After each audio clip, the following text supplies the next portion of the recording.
Hello and welcome everyone. I'm Shannon, writing under the pen name of S.D. Houston, a fantasy romance author, and also author tuber here on YouTube, in which I do writing sprints every week. And also the founder and conference chair of the AuthorTube Writing Conference, which is coming up soon. That's the end of June 27th through the 29th. So we're looking forward to that. We'll have a live stream on May 1st to talk about our full lineup for the conference schedule and some other announcements. And I'm also part of the Self-Publishing Tips and Tricks podcast with Ben Peck from Running to Write YouTube channel and Jamie from JM Challey YouTube channel as well. But today we are talking to another author tuber here on YouTube that I've connected with several years ago now. She was actually one of our very first guests. Not the very first one, I think maybe our third or fourth guest on the podcast, which has been running since 2022. And I've been hearing about this book since that podcast episode, which is a few years ago. So I'm excited to be able to talk about this fantastic author and talk about her book. And this is her fantasy novel debut. I guess it could also be dark fantasy, dark paranormal romance, fantasy romance. You could probably throw all of those different things in there for the genre. It's a little bit of everything. Caliostro, Tale of the Lyvirten. And before I bring her on, I do want to learn or help you guys learn a little bit more about her book and what we're going to be doing today. So it's not just going to be talking to DL Tillery. If I didn't mention her name, DL Tillery is the author. And we're not going to just be talking about her book and learning more about it, but we're going to do it through some fun interactive games that you can play along with us in the chat. So, and then at the end, we're going to do a giveaway for a paperback edition for anybody who is interested in doing that. And yeah, so let me introduce the book. Caliostro is a dark fantasy, paranormal romance novel filled with intrigue, ancient power, and it has a fierce heroine, although she is she's not the main character, which DL told me this morning, not the main character. I kind of saw her as the main character. But Caliostro, it is named after Caliostro, so maybe he is the main character. I was more intrigued, I think, by Allison's, and I forgot to ask DL if I'm saying that name right. Allison, am I saying it right? I am. Okay.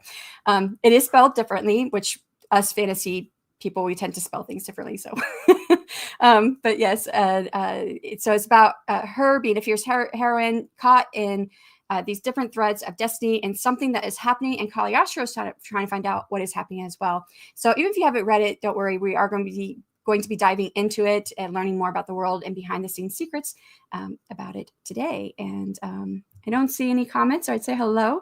But I did put the link to DL's book in the comments in the chat, and it's pinned at the top. So if you want to get a copy of it, you can. So I do want to read the book description for Caliostro. And I did not read this ahead of time. I know I read it a while ago, but I did not read it ahead of time. I am partially tone deaf. I may say something wrong. Hopefully I do not. Hopefully I'm very clear in my words. So in a world shrouded in mystery and silence, where darkness weaves its intricate web, Caliostro Masterson walks a path unlike any other. Enduring for over 7 centuries, he remains haunted by the enigma of his own past. Resigned to his solitude, he traverses both mortal and veiled realms until a desperate cry pierces the stillness of dusk, drawing him to the edge of a nearby lake. There he finds a woman on the brink of oblivion, her heartbeat fading into the night. Unable to resist the pull of compassion, Caliostro leaps into action, saving her from the watery abyss. But as she awakens, she is a blank slate, devoid of memories or identity. With each passing moment, the bond between them deepens, fraught with danger and desire. Yet Caliostro's ancient obligations loom large, threatening to unravel the fragile threads of their connection. As relentless attacks from the Hunters Guild escalate, Caliostro finds himself torn between duty and love. Haunted by shadows of his past, he must navigate treacherous waters, safeguarding his newfound companion from the perils of his world and the tumult of his heart. For she is an outsider, a stranger to his realm and his affections, and yet in her he glimpses the possibility of redemption. As they journey together through the labyrinth of fate, Caliostro must confront the truths that lie dormant within him, lest they consume them both in the relentless pursuit of salvation. And I'm not sure if this really, I don't think, gives you an idea of too much. This is, well, he traverses both mortal and veiled realms, but most of the story does take place in this other realm, which I found fascinating. And hopefully we'll learn a little bit more about it. We did have Rachel stop by. Hello. Thank you for stopping in. So now I'm going to bring on DL and say hello to the author of this wonderful book. Hello. Hi, everyone. Hey. Can you tell us a little bit about you and your book before we dive into the segments? Yes. If people watch my channel, they know that I am self-proclaimed mistress of horror, which tends to mean that I'm married to all the other genres, but I will always be the mistress of horror. I write dark fantasy, romantic fantasy, as well as horror, and dark poetry. So you'll get a little bit of all those things laced in my work. Caliostro is my debut full-size novel, though I've released other short tales before it, and my poetry collection. It is a long coming tale. I've been writing it for a long time, so I was really happy to finally release it. And it is quite layered in different things such as darkness. There's Cthulhian horror in it. There is romance, and there's a lot of mystery and secrets. So a lot to be told in this story. And I would say, yeah, it has a lot of mystery and secrets, and there's a lot that's not like answered, which means there's another book coming. Yes, it's true. It is a 3-part planned series. And I tend, if you've read any of my other work, I do tend to pull you in and reel you in, and I never give everything away right away. So that's intentional. All right. So now let's get a taste of the world of Caliostro. DL's going to read a short excerpt, which I asked no spoilers, but something that would spark everyone's curiosity. Yes. Actually, I picked a excerpt that I like to read, and it's probably from like the middle of the book, leaning towards the end of the book. So this one will give you a taste of a little bit mystery, like what is going on here. And it's from the chapter Business of the Unnatural. So the taste of her blood lingered on Caliostro's tongue. After regaining his senses, he acted fast, giving her inner force. His eyes burrowed into her still form as the wound closed. He gathered her close and returned to the manor. Moments later, he laid her down. What happened to me? How could I hurt her like that? How could I? He repeated the condemning questions in his head. Allison mumbled, her head rolling side to side. His eyes glassed over, and his heart caught in his throat. He left Allison's room and went to the terrace. Duncan stood behind him, silently watching. What happened to me, Duncan? He stepped closer. I'm not sure. What do you recall? I recall killing the Lycrins, then looking into Allison's direction when I felt this cloak of darkness fall over me. He raised his hands and lowered them on either side of himself for emphasis. And then I only recall seeing her unconscious form, blood dripping down her neck. He shuddered. You may not want to answer this, but did you enjoy it? Caliostro glared at him. Did you honestly ask me that? Duncan raised both brows high, looked down and sighed.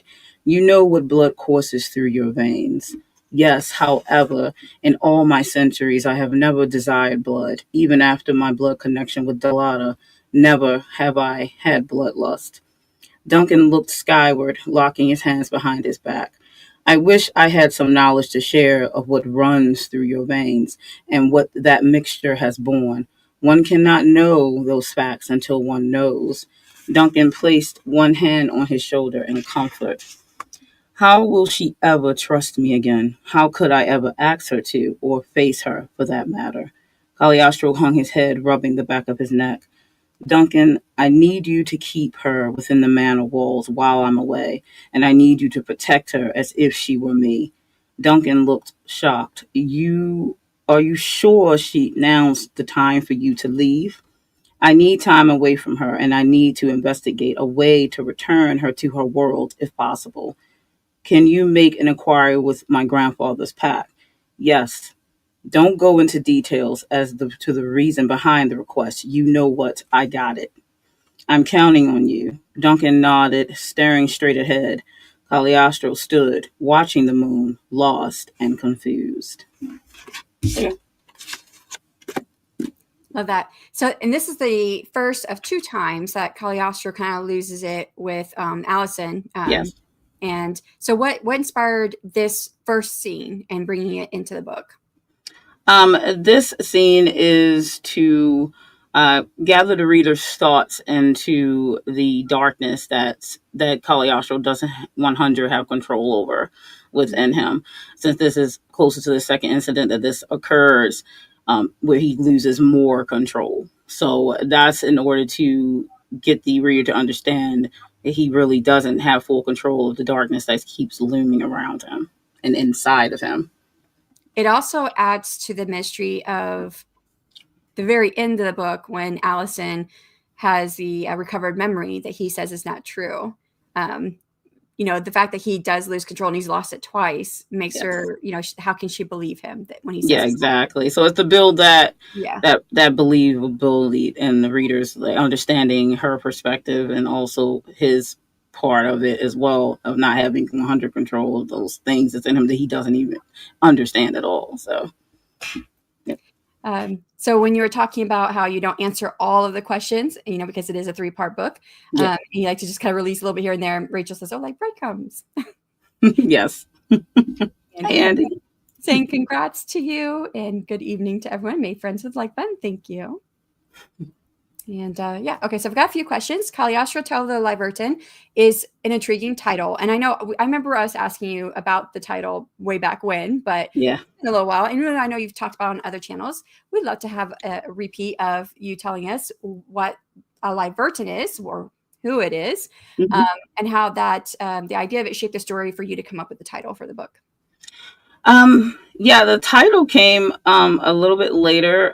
When I first started writing Caliostro, it started off as a basic vampire tale, believe it or not. Though it has vampires still very well in the story.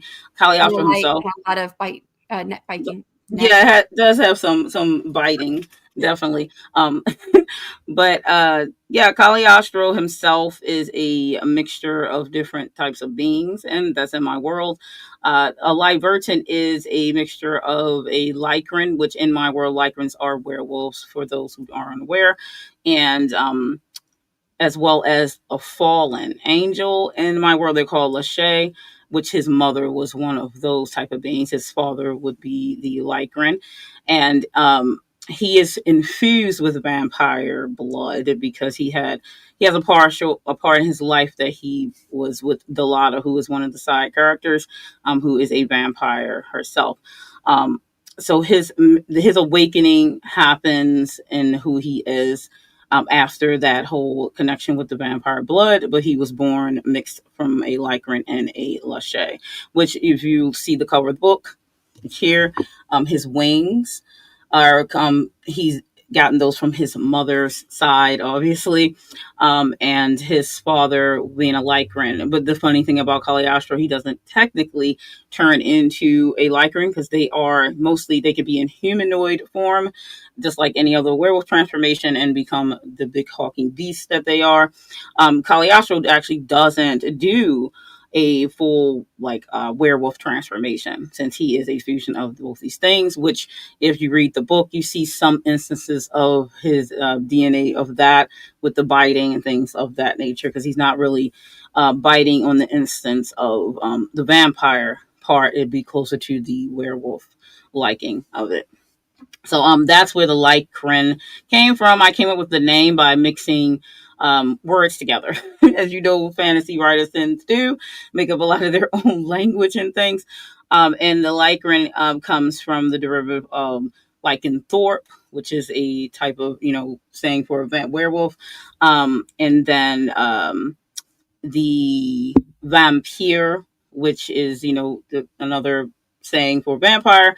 And then the Lachey, which is a fallen angel. So it's just a mixture of those three instances to make the word Lyvirten. He is known to be the only Lyvirten in this world. So there's not much to be known about his nature.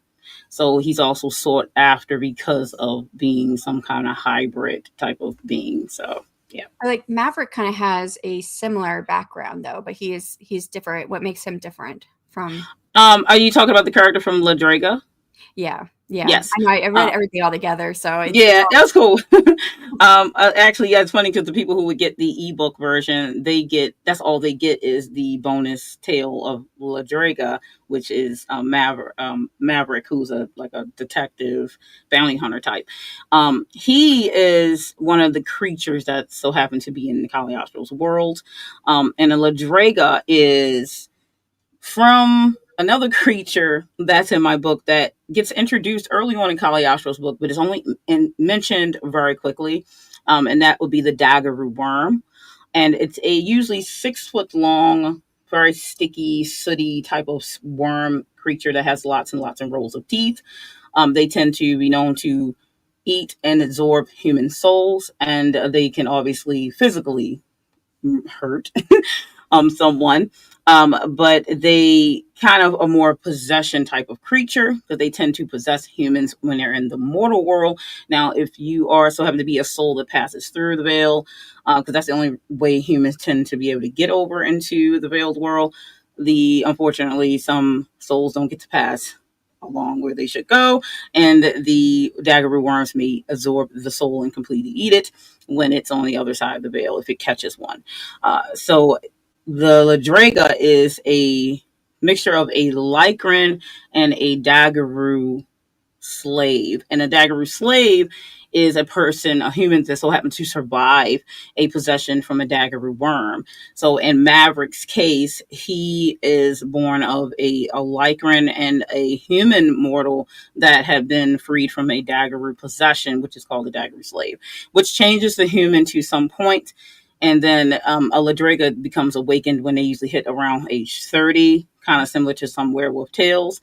And it is a very vicious creature. It is a very vicious creature indeed.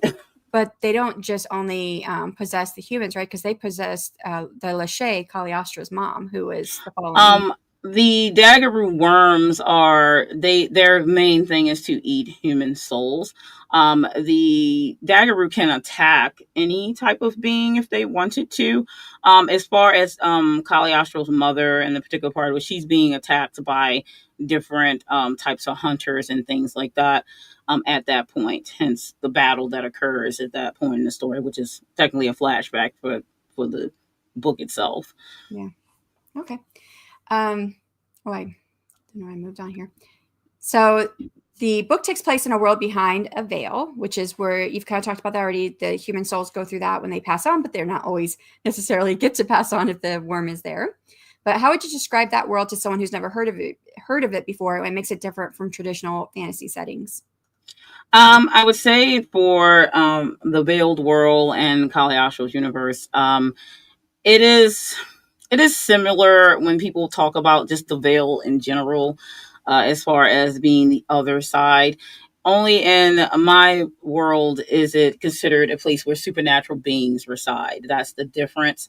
So in Cagliostro's world, the veil is something that can be passed through by any supernatural being because of what they are. They can go in and out, meaning going to the mortal world and to the veil world at will. A human cannot. Humans tend to only be able to cross the veil when they are no longer alive and or maybe with some kind of magic inclination. So in this case, if you see, like, I guess werewolves would be the Lycrans, even magically inclined people such as sorceresses and wizards, things like that, those type of heavily magic inclined beings, not considered mortals anymore at that point. Some witches could pass through if they are more completely in tune with magic, which it would make them less mortal, then they would be able to possibly pass through the veil as well. But you want to be careful being something that's even can be beaten by a lot of these supernatural beings that tend to find humans as food. So you wouldn't necessarily want to go on the veil side. Because that's where they live. So if you go on the veiled world, they have like a city there. They shop, they do things as normally as mortals may do as well. A lot of the supernaturals may want to pass to the mortal world because they like to feast on mortals, consider vampires, for instance, but they could and also reside on the supernatural world. So think about our world being mortal, but theirs being veiled, but they can go back and forth at will because of what they are. So it's kind of more of a darker mirror of the mortal world. Like the sun, for instance, doesn't shine as it does the same way in the mortal world. It's more of a hazy overlay of how the sun would shine in the veiled world for a difference. As far as if you looked at it, it doesn't look the same. It's more of a dull, eerie type of feel, and then the sky's coloring is different than our sky's coloring. So that's a little bit of an example of the differences there. And also time passes differently as well. Some of it reminds me of like some of the veils I've heard of, like in a lot of fantasy romance that have like fae. There's like a veil you pass to go through their world. And then even in Irish mythology, there is the other world. They don't talk about it as a veil, but like what you're talking about, how the sun is less, and so it's kind of like that as well in some of the other world there. So it's kind of pulling a little bit from all these different like mythologies, which is really cool. There's some more hidden things that haven't been talked about yet, but yes, definitely. Hello, Richard. How are you doing? Richard. So, alrighty. See where we're at on time. I think we can do another question. So if you had to pitch Caliostro in just a few sentences to someone who loves romantic fantasy, dark paranormal romance, how would you describe it? I have a pitch that I use sometimes. I say, bound by fate and fortune darkness, Caliostro tale Lyvirten weaves a chilling yet seductive tale of a being who thrives in the shadows, where love is a dangerous game, and the unknown is more terrifying than the monsters that lurk within. That's generally how I pitch it. Love it. Alrighty, so now is a segment that I'm calling Author's Secret Segment. So about Caliostro, about the book. So this is just for fun. And I'm going to ask questions that kind of dig into the wild, quirky, or untold bits behind the book. Hopefully we'll see if we'll find out anything else. So what is something in the book only you know is there? I don't know if you want to give away any of your secrets, but... the ending. That's all you're going to give us? Yep. Okay. Which character almost didn't exist? Oh, Duncan. Really? Mm-hmm. He feels like he's a pretty integral part to the story now. Like he's got his own secrets. He does. That's why you have Werewolf, which is the extra tale. If you buy the printed version, you get to read. Yep. There's Duncan. Handsome Duncan. Yeah. You get to learn a little bit more about Duncan if you read Werewolf, which is only in the bonus tale at the Narvala. Yep. So he wasn't originally planned when I started writing this story, and he kind of grew out of where the story was going, and so he didn't exist at first. When I first started reading this, I was like, Caliostro seems so like powerful. Why does he need this watcher for? Right. So, but yeah, totally not his choice. Yeah. You learn more about it. Yeah. What's a scrapped idea you kind of miss? Oh, the sex scene. It was going to be in the first book, but I took it out and I was like, I kind of missed that, but it does happen eventually, but it's just not in the first book. I mean, there's a scene in which it kind of seems like maybe something could have happened, but it's not explicit anyway. And you're like, well, that could have just been a kiss. It was just a very hot kiss. Yeah, it could. It definitely, I took it out, and then I was like, I think this is more going to be second book type of situation. All right. So which character would most likely survive in our world, and what would their job be? I mean, not Allison, of course, because she is a human. True. So I would say, because quite a few of them pass back and forth and have identities in the mortal world. Let me think about who. I would say Delata, because she doesn't really currently dabble in doing jobs or anything of the such in the mortal world. She just tends to go there and eat. But if she did have a job there, I see her as like a fashion mogul. She probably would have like a fashion company and be like Big Deal Runway, running like the whole fashion industry or something. Definitely would be very Delata. Yes, Duncan. Vasily. Okay, so which character would survive a zombie apocalypse and why? Ooh, I'm trying to pick someone who may not survive so far. Easy. Let me think. Hmm. I'm going to say Catherine. Catherine is in a coma in the first book, but I think, and when the flashbacks that you do get of her, this attitude, very mature. She, I think she would still survive one. She is like laced in magic. She does have magic in her blood, so she still would survive. But I mean, she's so hard headed, that one. Any fantasy creatures that didn't make the cut? Because we do have a lot in here that you've used. True. Ooh. I think there was a, not completely cut out, but it might be like another one to a side story at some point. It's a type of bird type of demon creature that I created that didn't make the cut to even be introduced. So maybe one day it might come back in a side story or something. But there's so much to work with already. Yeah. You have to decide what to keep and what to go forward with. I've cut a lot of side characters and creatures because of that same thing. So yes. What is the weirdest Google search you did while writing Caliostro? If you can remember, this was like a multi-year project for you. Yes. So many. I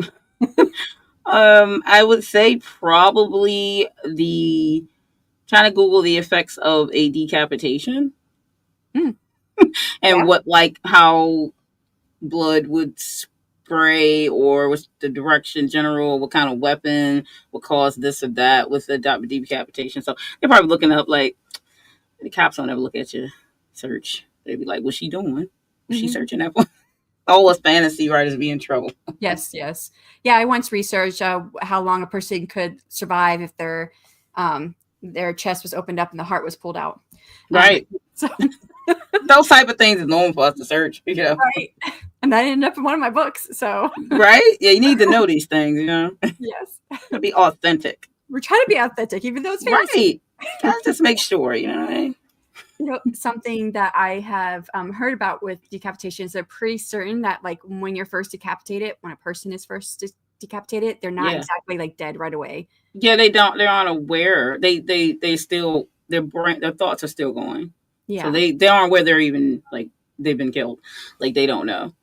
So when they do that on stuff, and it's like, oh, they're having still a final thought, of the head hits the ground and the person's staring, they can still see at that point. So yeah, it's kind of creepy. It is. Wouldn't want to be in that situation. Doesn't sound pleasant, right? That is wild. But it's facts. Ooh. All right, so now is live Q&A with a twist, and we're going to imagine we're in the world of Caliostro, and by we, I mean all of us. Anyone in the chat who wants to participate in this can ask questions as well, and from the idea of what do we want to know from someone who's lived in DL's world. And I have a few questions to start with, but so we'll start with those to see if anyone has anything in the chat they want to ask. And the first thing that I would ask, I don't know if I'm going to be saying this right, hopefully. I've heard you say it a few times, but it's hard to remember. But what should I do if I see a Lyvirten in the woods? Ooh. Right. I mean, you could run. Hiding won't save you because their senses are high. So running could be fine because a Lyvirten isn't necessarily bad. They're not necessarily out to eat you. That's not necessarily something that they do. But that depends on who you are. So, I mean, you're immortal and you're apparently probably in the mortal world, and the Lyvirten is there.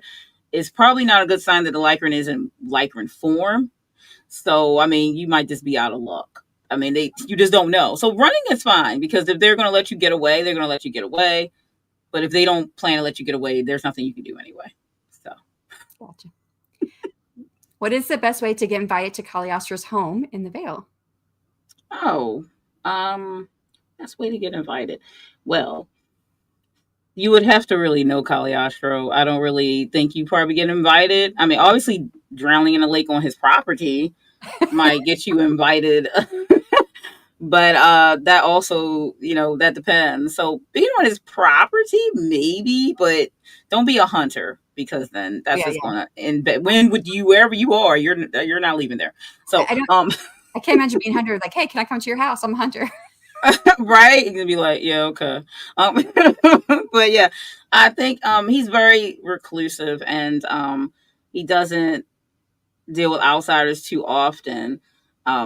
Not in a personal way. He'll deal with you in a business manner. He'll deal with you very not close-handed. So him, only one that he's close to would be Allison, somehow breaking the barrier between himself and others, and then Duncan, he's close to in a more like a brotherly kind of way. So there's not many close to him, and he has a cousin who he's close to, who's a Lycran, who's a doctor that he sees from time to time. But yeah, he's not many to count. But he also has an assistant in the mortal realm that kind of handles. He does. Yep, in his fair. So he's that type of business relationship is more easy to get closer to him than anything personal. So getting invited to his manor in the veiled realm, you must be one of the beings that he somewhat known for centuries or something like that. And even then, they don't get invited. Darn. Aphrodite, hello. So see a Lycran, let him have his way. Right. How do I gain favor with Delida, the vampire? Ooh, I don't think you want to. Probably not. She is so bad. She is so bad. If you gain favor with her, you must really that one. You must really offer her something. And I don't know, there aren't many that could ever offer her anything. And more than likely, she'll betray you. So you don't want to get tangled up with that one. You won't be alive for long. Aphrodite was like, I was invited, just saying. Right, yeah, of course she was. She'd have to Duncan and Caliostro, so. Right? Avoid Delida at all costs. For real. Well, how about this then? How do I get trained as a hunter for the Hunters Guild? Ooh. A lot of the times with the Hunters Guild, they take children from when they're young, unfortunately. A lot of them didn't have a choice to be hunters. If you so happen to become a hunter later on because you caught their eye, usually they're a special elite type of people. Since a lot of them are mortals, some of them are not mortals as well. They usually have to have some kind of specialty type of mortal that can fight monsters, different types of creatures. They will actually go after mortals that possibly have a vendetta against whatever type of being, rather be a vampire or a werewolf or other type of creatures. They want definitely those who have a passion to kill things that are not like them. So within the Hunters Guild, you definitely could be a Lycran, you could be a Fae, you could be a sorceress, you could be a witch, you could be a mortal. So they have different type of beings across the board in the Hunters Guild. Aphrodite said elites get to be elite to get. You become one. They train you hard, so I hope you make it. Devin says, hello, I made it. Hello. Hi, Devin. All right. So now we have a fantasy this or that game. Althea Hollingsworth, hello. Thank you for coming by.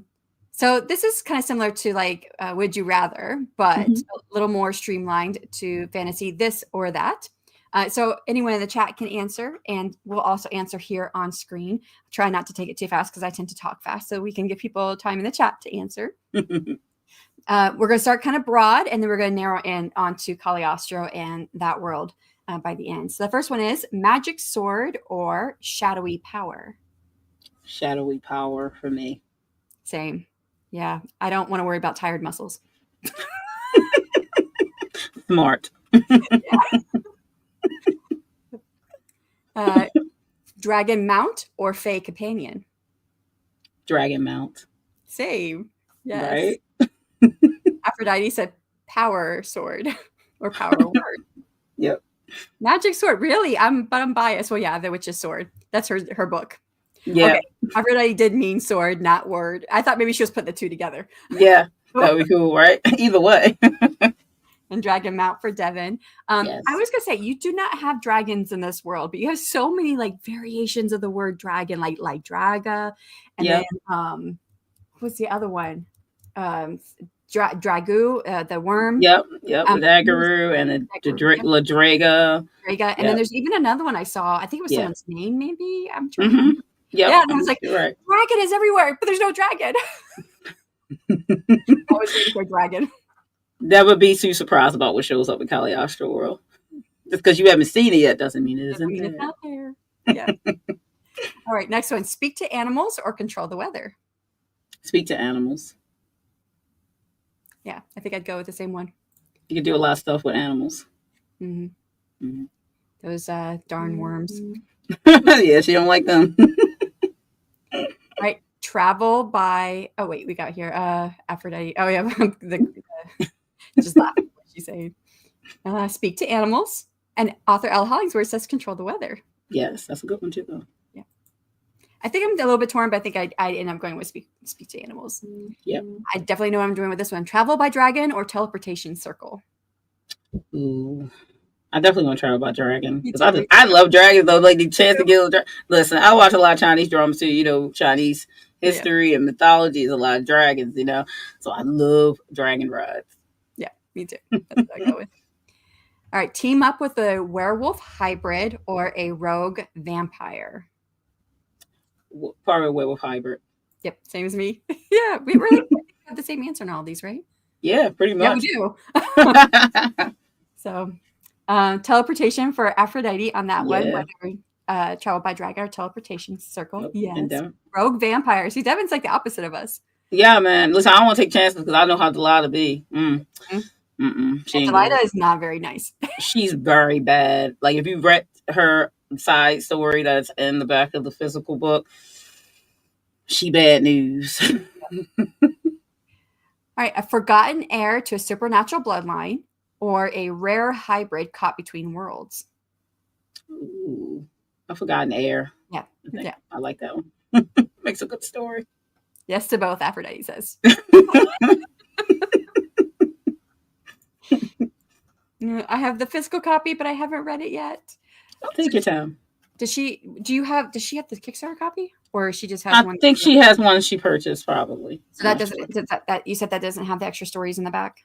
It no, it does, but it doesn't have like the ones from the Kickstarter have like the headers are different colors, headers. Yeah, pretty headers, and some of the artwork inside. Yeah, you don't have any of that if you bought it off of Amazon because they wouldn't let me do it. That's weird. Yeah, it just wasn't working. I was like, I'm pressed for time. I just took them out. Okay, so then she would have all of them. Yeah. All right, so now we're going to get a little bit more. I mean, that last one was heading toward the world, but this one's a little bit more into Caliostro's world. Control over energy healing or ability to sprout blue wings and fly. I want them blue wings. Yes. Right? You got to have them. Come on. They cool. I didn't make it to. I mean, you got the same book, so you just didn't get the pretty headers, but you do have the actual stories. Yep, all the bonus stories. Yep. So that's what you really need. Fly, yes, fly. Flying. Right, them wings. I'll just pop them out. Just be standing there. I don't even fly. What made you choose blue, by the way? I mean, do you like think angel and blue? I thought because also his eyes, it matches his eyes when he gets like, you know, impassioned or whatever, his power heightens. His eyes glow in ice blue, and it matches. That's the same thing as his wings. So if in the story when you read it, his wings at one point do go black smoke and his eyes do the same. So it's like a connection part of the energy that he assumes from being a Lycran because of the energy sharing that he does too is also that color. And if he ever goes dark, then it changes right along with him. So it is more of an angelic leading type of energy color. So yeah, that's kind of where that came from. But they're really energy wings. They aren't actual feathers. So they're like energy source more or less. If it's an energy source, then could he potentially change the shape of them? I would imagine that he could if he thought about it. I'm sure. Mm-hmm. Yep. Blue is the hottest heat. There. And Devin chose fly as well. I think we all chose fly on that one. Oh, hey, Devin got up to get strudel. Yay, strudel. And Devin said it didn't make DL's Kickstarter. I don't know if I said that one. I've not put it on the screen, but all right. Next one. A vampire sibling who might betray you, or a rogue werewolf with loyalty issues. The rogue werewolf with loyalty issues. I think I go for that one. Yeah. I think I don't want any more siblings that do anything terrible. Yeah, we don't need no more of them. We already know our regular siblings, let alone little vampires that aren't trustworthy. I know, right? All right, now we're going to get a little bit more specific. Aphrodite also chose the wolf. Wolf all day. Wolf all day. All right, Caliostro's enchanted manor with its magical rooms, or the ancient mist-filled Mehaven forest. Caliostro's mansion. It's much safer. Yeah. As much as I like the forest, I'm like, I wouldn't want to be in that forest. Yo, no. Skip. Then you'd be wondering what you're supposed to do when you come across Lycran. Yep. Or something worse. Or worse. Especially with issues. Yes. All right. Mansion, wait, is there a library? Yes. Yes, there is. Manor, F that forest. She know. You might come across a pixie. They're terrible. A daggeroo. Yeah. Talking about daggeroos, daggeroo worm or Delita the vampire. Oh my god, that's a yes. Woo! Oh my god. I'm probably gonna have to go with Delita because depending on what I am in this world, if I'm with a mortal, either way I'm screwed. But I think I still go with her. Like even though she's terrible, but the daggeroo, the outcome of that is worse. If you know, you know. I don't know why, but I feel like I could outrun the daggeroo where I couldn't outrun the vampire. So I think this is the first time I would be like, I choose the worm, which is different from you. I don't know why. Maybe that I'm deluding myself thinking I could outrun the daggeroo. Just a little bit. But hey, give it a try. I mean, daggeroo sounds scary. When you describe it, it sounds scary. But when it's on the page, it's like, it's a worm. I can run away. Yeah, that's okay. It's ignorance is bliss. I can outrun a snail. I'm done for. Or I can't outrun Andy. That's funny. Oh my goodness. Okay. Be locked in a room with Duncan for 24 hours or survive a dinner party hosted by Delita. Well, I was going to pick Duncan. Yes, that just sounds like a good time, but. Yes. Like, okay, so I'm locked in a room with him. What does that matter? I know, right? Like, he good. Like, but yeah, exactly. Like, look at Aphrodite yelling Duncan. He definitely, he be trying to get out because she's obsessed with him. Same, Andy, same. Can't outrun a snail. I offer myself a sacrifice. Save yourself. That's what it is. If it's between a daggeroo worm or a Delita vampire, the answer is have an Andy. Yeah, see, we just get Andy and just take off. There you go. Yep, there you go. Again, LOL. All right, last one. Caliostro Masterson or Duncan, his mysterious watcher. Ooh. So, yeah, between these two, right? Yes. Well, I'm gonna pick Caliostro because even though I love Duncan, I love Caliostro even more. So after I just be like, yes, she only. Am I in the middle? Yeah, she just goes like, but I'll take either one. You pick for me. I don't care. Yeah. Well, it looks like I'm going to start reading this tonight. There we go. Yeah. Exactly. I'm going to help you all out. Thank you, Ed. We appreciate it. I don't know. Duncan does not seem like a very nice person through most of the book. But in his story, I can see where he's coming from and why he is the way he is. Yes. And I kind of like that. So I don't know. Yeah. I'm torn. Yeah, because both of them are likable. I mean, the further you go. But yeah, Duncan has a lot behind him as well. Yep. Yeah. But I do like dark eyes, dark hair. Like prefer all that. I mean, it doesn't mind if his eyes glow blue. Talking about Caliostro, but I do prefer the dark hair over white hair. Yeah. But. Yes, right. And he said, "I can't help it because my people was all with the white hair like this." Yeah. Alrighty, so now we're going to do the giveaway, which I feel like everybody except for maybe Andy already has the book. So I don't know. Is there anyone in the giveaway or anyone in the chat who wants a giveaway paperback copy of this book? If yes, do hashtag Caliostro. Yep, hashtag it. I said, well, maybe you know someone who wants it. Read some dark fantasy. This actually went quicker than I thought it would. I thought we were going to be at least an hour. Yeah.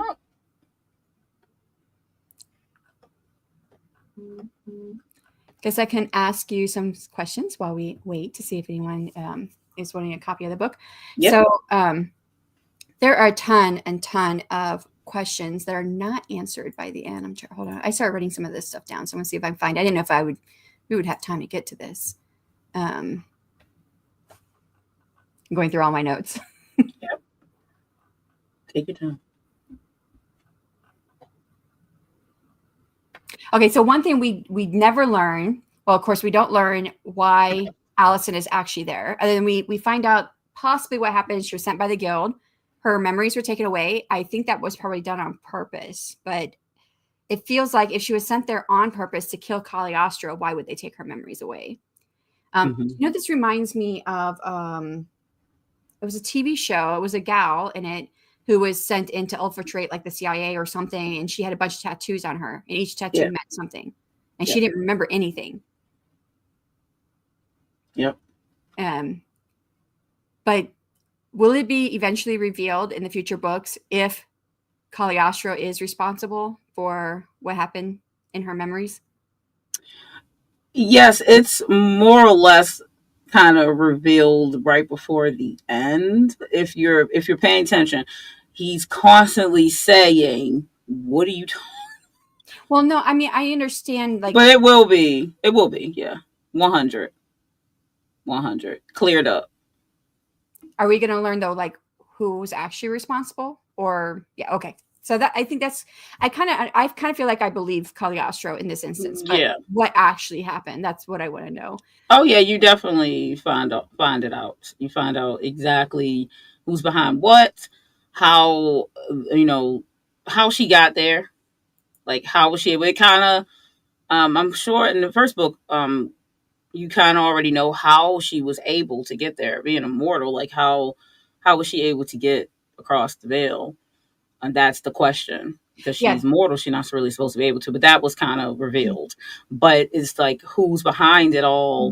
Mm-hmm. How, her losing her memory, was this part of the plan and all that? So yeah, you do find everything out. Okay. That's definitely something I was like, okay, I feel like he didn't do it, but when am I going to know? Yeah. I like to leave you hanging for a while. Some people get upset. Be like, what? Cliffhanger in the book. I'm like, yeah, you're supposed to. You're going to come back for the next one, aren't you? So, I'm writing a series, and the first three are non-linear, so you can read them in any order. But the fourth book, you read after all of them, and the fourth book kicks off a sequel series. But I have just outlined in my head over the last 2 days how that series is how that first book is going to end. Yes. And I'm like, dang. I was like, people are going to hate me if I don't have the next book ready to go after this. Shelly, guess what? We have that. Hashtag Caliostro. So, trying to win. I think Devin put it in there too. Did she? I missed it. Mm-hmm. It's up a little further. She said, I have friends with a side face. I guess I should state Caliostro is spelled with an O after the I, both Devin and Shelly, because the let me add this. It'll auto do that to you too. Will it draw it? Will it pick a person if it's not spelled right? I think it has to be exactly how it is on screen, or it won't draw anybody. Here we go. Okay, redo it. Yeah, redo it, please, so that you guys can go into the drawing, because this is an automatic thing. I don't get to change it. Yeah, as an auto. Yeah, it's spelled weird. Someone asked me about Caliostro's name. Had mentioned it when I talked about it on one of my lives. And they were like, I searched it, but they said, oh, it doesn't show up in Google search. And I said, it wouldn't show up in Google search because it's not a real name. If you put in Caliostro in Google search, just Caliostro, you don't put in my author name with it. You don't put in the whole title, which is Tale of the Lyvirten with Caliostro. Then, of course, you're not going to get anything except for the name that is derivative of, which is Caliostro. That name does exist, but Caliostro is a derivative of Caliostro. I didn't particularly like the complete sound of Caliostro. Also, it's not the easiest thing to say. It's a little bit more because of the G. So I decided to go with Caliostro. And you notice Allison's name is just easily said Allison, but it is spelled different than the basic Allison. So Allison. Some of my notes I wrote up, I put it into a speech to text program to read it to me while I was getting ready, because I wanted to go review my notes. It was reading it to me, and it kept saying Aliosan. I'm like, really?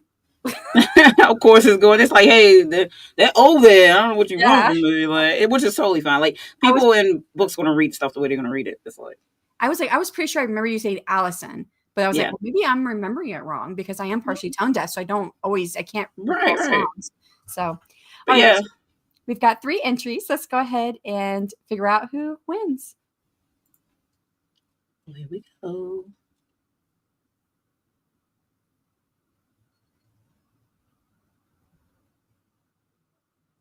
Aphrodite, you won. Yay. All right. Yay. Aphrodite, I think actually I have your email address, but it's been a while since we've emailed. So, yeah, so I'll reach out to you. See, I'm pretty sure I don't have your physical address, so I'll have to reach out to you and see what your physical address is, so I can send it to you through the mail, and the paperback copy. Unless you have someone you want me to send it to, I can send it to them, or I can just send it to you. You can give it to whoever it is you want. Yeah. So, woo-hoo. Congrats, Aphrodite. So, stop sharing. There we go. Look at her. She's like, oh my God, I never would. I know she's great. Sorry, she really? She's Well, you won this one. You did. Well, let's go ahead and wrap up. We've done it. We've learned a lot. Got to ask some cool questions, I think, because I really was wondering, when are we going to learn more? So when is the next book coming out? It is planned for later this year. I didn't want to make people wait like over an entire year for the second book. I'm only in a slight dilemma at the moment because I'm trying to decide about my cover. I want to stay with the current cover designer because he is amazing, well sought after and all that. But it depends on funds at the moment. Either way, I do want to release it. If that is the case, then I'm going to go with a more toned down cover, and then that means the first book will be released with a toned down cover edition as well, and then the special edition would come out the next year with Dusan Malkovich's artwork on it. If it comes to that, we'll see. But I do plan to release it this year because when I read a series, I would love if it came out like every year. The next one come out. You know what I mean? Oh, yes, possible. Yeah. Instead of being George R. R. Martin and like you might never know what's happening. Yeah, very upsetting. Aphrodite says, "You guys are so beautiful, by the way." #Odyssey. Thank you. We love you. So yeah, all right. So thank you so much for coming on and talking to us about Caliostro and me getting to learn more about it. Especially, it's really great when you can read the book and then you get to talk to the author and find out a little bit more. Right. It's always fun. It's always fun. Before we leave out, can you tell people where we can find your book and also where they can connect with you online? Of course. You can actually find Caliostro on all the digital platforms to purchase the ebook. The paperback is available on Amazon in paperback and hardback. If you want to purchase a special edition version of Caliostro from me, you actually directly buy from me on my website at authordltillery.com. You can get this particular hardback right here. This one is different because it's the dust jacket version, the one that SD has. The one on Amazon is just the cover printed onto the hardback, and it's shaped different than this one. This one is the only, I have access to this one, and this also has a map in the front of this one. Oh yeah, I saw that. Yeah, the Amazon one also doesn't have the map in it. And the map is just an addition of that because you can't get it on there because they wouldn't print it. So there's that. Yep. There's the good old map and the headers and things. So you could get those directly from me through my website, as well as the paperback version is also a special version that I have access to. But if you want an ebook version, you can get that anywhere. Apple Books, Kobo, even some of the online library ones have that. They're available. And the audiobook is also available through Apple Books. So if you have an Apple product, you can actually buy the audiobook there. If you're more of I want to hear it than I just want to read it. So it is available on there for quite a reasonable price. I think it's around $5 for the audiobook. So I've listened to it. It's pretty good. Does the audiobook include the additional stories at the end too? Only additional story for it because it's just the ebook version of the book. Lydraga is the bonus tale, which is a side story. But yeah, that's what you would get pretty much the ebook version in the audiobooks. So yeah. Nice. But yeah, you can find it anywhere you want to search out. But if you look on my YouTube channel, I always share my books to read link, and it'll give you everywhere that Caliostro is available. So, and I did put everything down in the description box. Your books to read link is down there, and your Linktree. Your Linktree, yes. Yep. So, and I did put the books to read link also in the chat. Is pinned at the top in case if anybody's wanting to go grab it. And you should definitely sign up for my newsletter because that's where I'm going to also, when I do ARC call for people to want to join the ARC team to get to read book 2 before it releases. And there, usually my newsletter, I give, people a heads up or they get to join the art team before anyone else gets to hear about it there. And it's once a month, and I share what I'm doing, where it's headed. Also something creepy, because that's what I do. And you do get, let's say if you didn't have Caliostro or you didn't have something, you do get a free ebook version of Lydraga or one of my other short horror tales. So definitely worth checking it out. And I was looking at it today on Amazon. I don't always pay attention to this, but I was paying attention. I don't know why I saw it, but it said 9 reviews on the book. Yes. And so I was like, I'm going to be number 10. I'm going to get on and be number 10, because we hit double digits. That's like they say is the best thing to do, is start hitting double digits on your review. So if anybody has read the book, go on there. You can beat me to number 10 if you want to. Yes, I love reviews. I need those. So that way we can get this book more visible into other readers' hands who love stories like these. Yeah. So thank you, everyone, for coming today. Thank you so much for joining us live today, DL. Thank you. And of course, like I mentioned, all her links are down in the description box. And hopefully you guys get a chance to read it and let us know what you think. Bye. Yep. And stay scared.